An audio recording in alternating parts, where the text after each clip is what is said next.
Welcome to Madasaling Pinoy, your prayer partner. Ngayon po ay Huwebes sa ikalawang linggo ng 40 araw na paghahanda. Ang mabuting balita ng Panginoon ayon kay San Lucas. Noong panahong iyon, sinabi ni Jesus sa mga Pariseo, "May isang mayamang nagdaramit ng mamahalin at saganang-sagana sa pagkain araw-araw. At may isa namang pulubing nagngangalang Lazaro, tad-tad ng sugat na nakalupasay sa may pintuan ng mayaman upang mamulot kahit mumong nahuhulog mula sa hapag ng mayaman. At doon nilalapitan siya ng aso at dinidilaan ang kanyang mga sugat. Namatay ang pulubi at dinala ng mga anghel sa piling ni Abraham. Namatay rin ang mayaman at inilibing.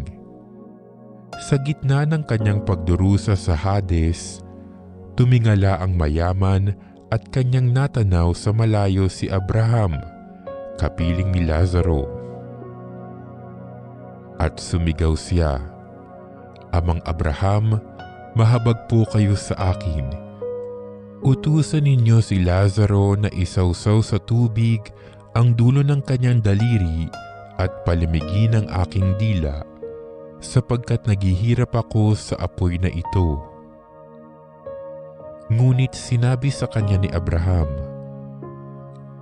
'Anak, alalahanin mong nagpasasa ka sa buhay sa ibabaw ng lupa, at si Lazaro ay nagtiis ng kahirapan. Ngunit ngayon inaaliw siya rito, samantalang ikaw na may nagdurusa.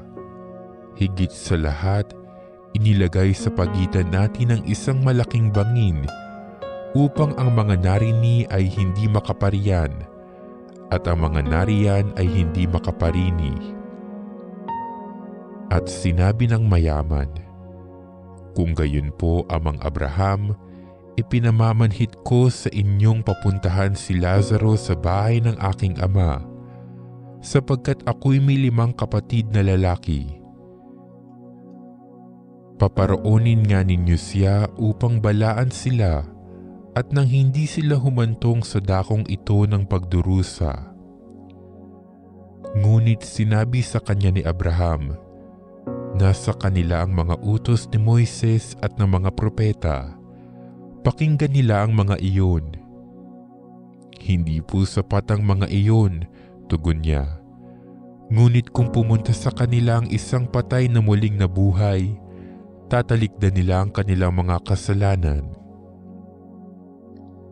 Sinabi sa kanya ni Abraham, 'Kung ayaw nilang pakinggan ang mga sinulat ni Moises at ng mga propeta, hindi rin nila paniniwalaan kahit ang isang patay na muling nabuhay.'" Ang mabuting balita ng Panginoon.